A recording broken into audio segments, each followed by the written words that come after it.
is continuous at the origin. Why it is so? Because it satisfies all the three conditions for defining a continuous function. The first one is the function is defined at the origin because it has a value 0. Second is the limit exists, that we had already seen. Okay, the limit xy tends to 0, 0, f of x, that limit is existing. The function is defined at the point at the origin. And not only that, both are equal also. That is, limit xy tends to 0, 0, 3x square y by x square plus y square is 0, and f xy when x and at the origin it is 0. And therefore, the limit is equal to the value of the function at that point. So, therefore, we say that the function is continuous at origin. And now, let us come to the partial derivatives. Suppose f is a function, and we write that function as z is equal to f of xy. Then the partial derivative of f with respect to x is the function.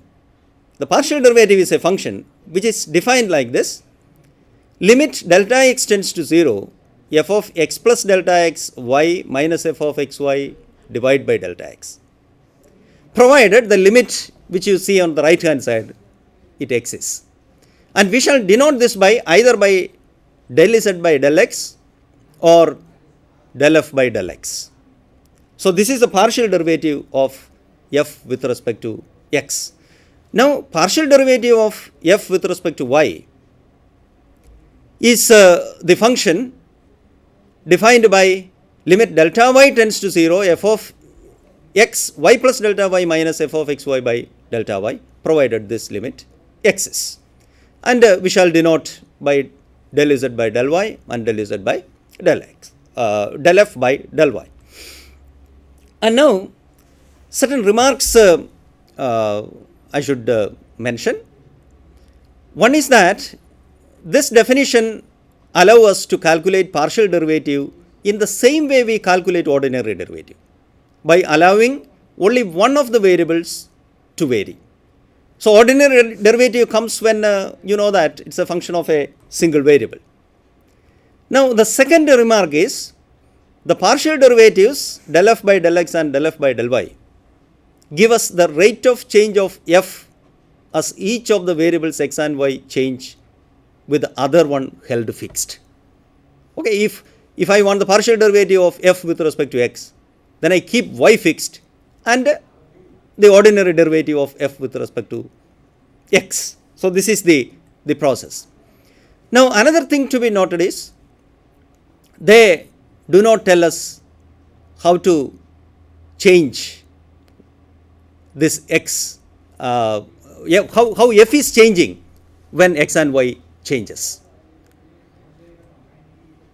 Now, the third point is a function f of xy can have partial derivatives with respect to both x and y at a point without the function being continuous there.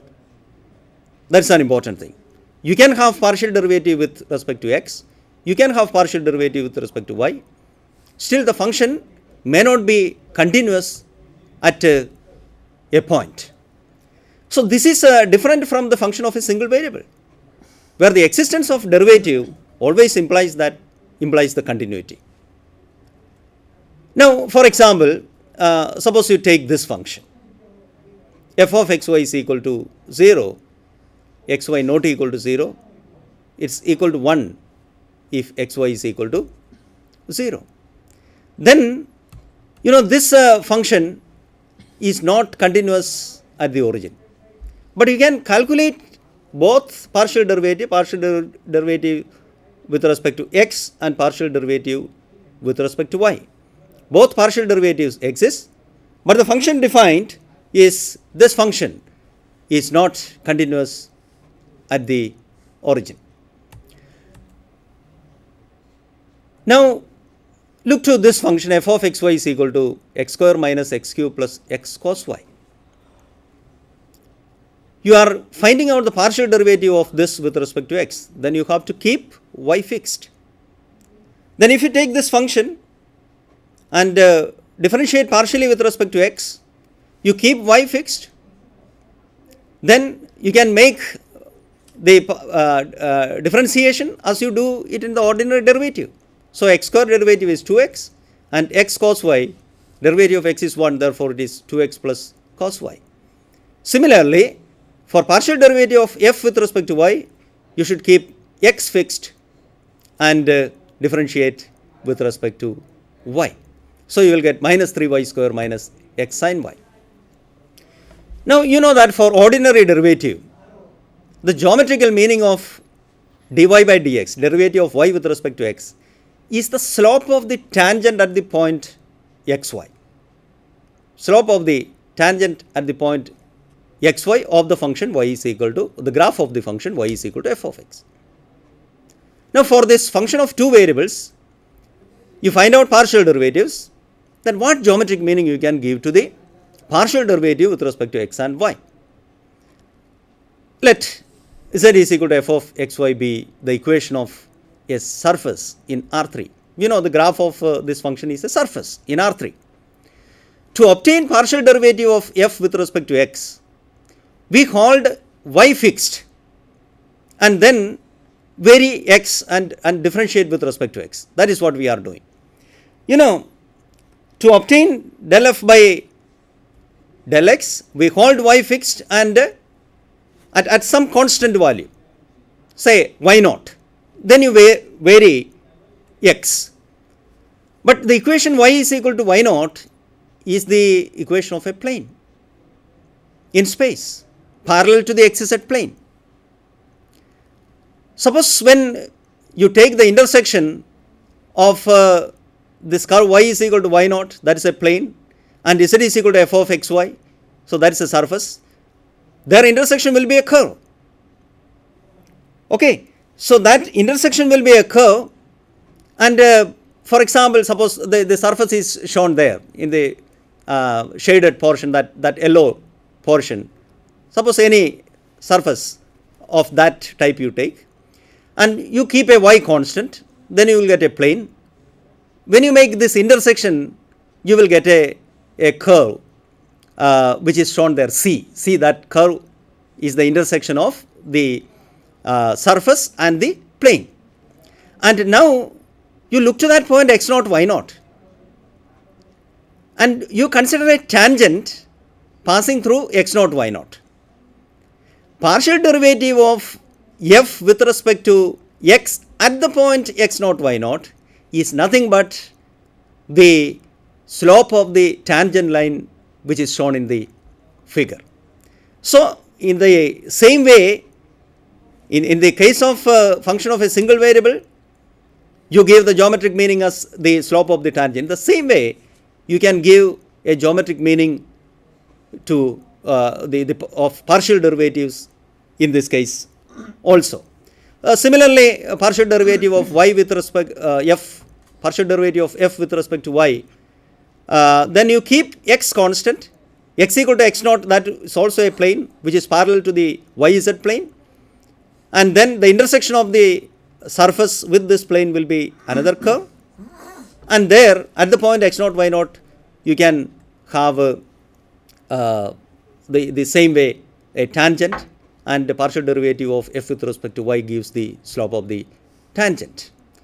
And for this up to this I have referred from these books, which is Grossman, then Edward, then J. Haas and M.D. Ware, then J. Stewart. So these are the books. And the rest of this portion, that means partial derivatives, higher order partial derivatives, etc., my friend Mr. Bigu Godadra will deliver. Okay. Thank you very much.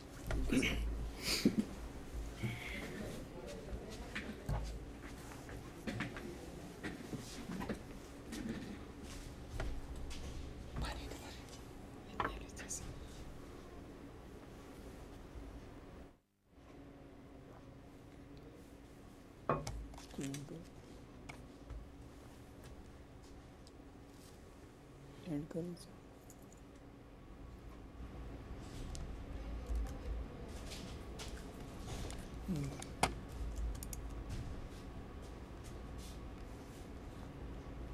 Desktop पर उसको close करके बंद कर दो escape, हाँ हाँ fine. Yes yes control L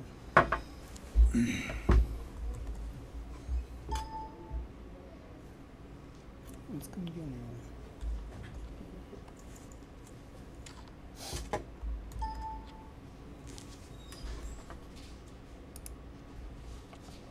बड़ा क्यों नहीं हो रहा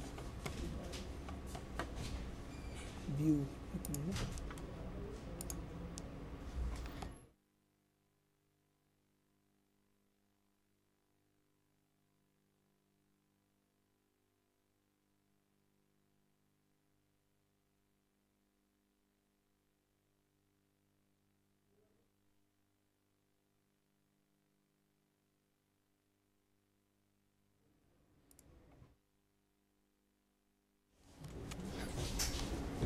રામ રામ મિત્રો હવે આપણે higher order partial derivatives that means higher order derivatives of a function of two variables that we will discuss here. If f is a function of two variables, say x and y, we use the following notations. For example, say d2 of d1f or d12f or f12 or fxy, f suffix xy, or del squared f upon del y del x to denote the partial derivatives of f which is obtained by first partial differentiating f with respect to x and then partial differentiating with respect to y. So here you can just see ki we are taking a function f, so d1f, that is usual notation for partial derivative with respect to x, we are again differentiating it with respect to y, so we have d2 of d1f. So similarly, if you use the another notation, it is d12, that means first partial derivative with respect to first variable and then second. Similarly, we can use simplicity f12 or fxy, that is first partial derivative with respect to x and then y, or we can use this notation also, del squared f upon del y del x. So here in this notation we can see that here del y del x, so we have the order from right to left, that dy upon means we take first derivative with respect to x and then with respect to y. Okay, so the definition of this f12 or d12f is as follows, that f12f at xy is equal to limit delta y tends to 0. f1 is the first partial derivative, so f1 at x y plus delta y minus f1 xy and divided by delta y.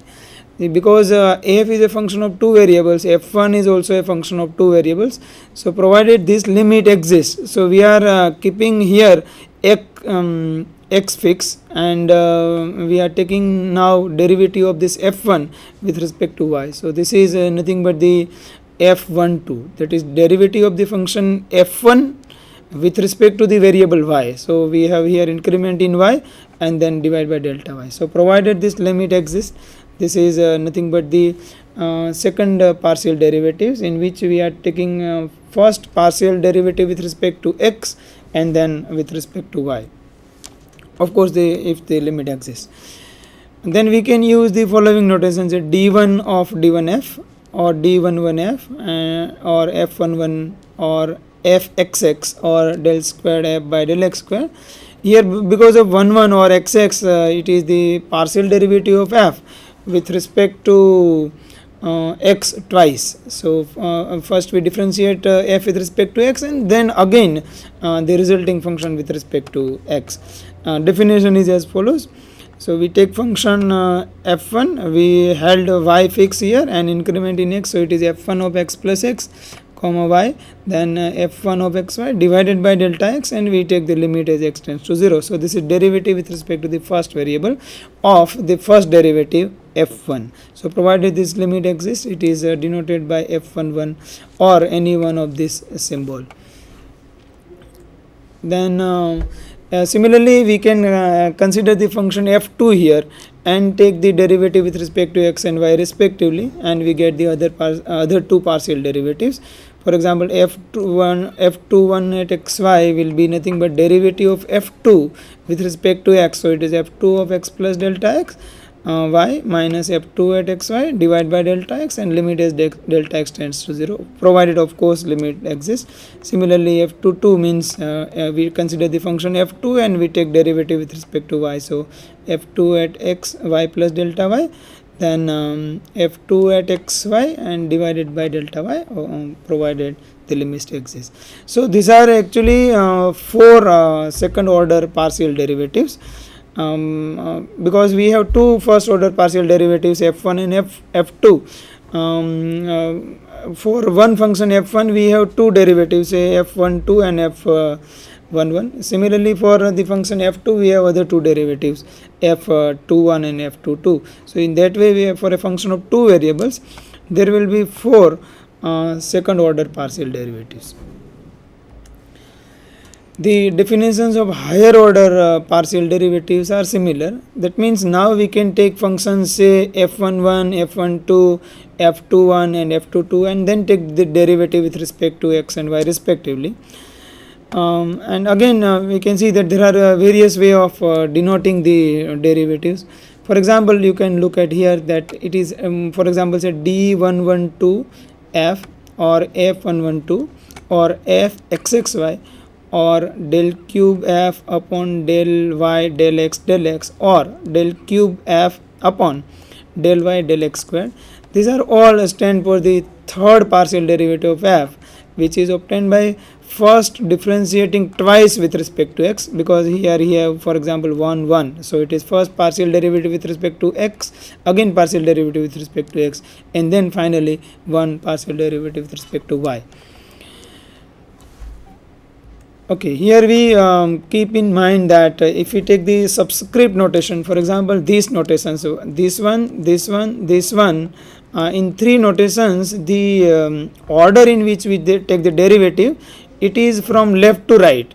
For example, see d112f. So here first derivative with respect to x,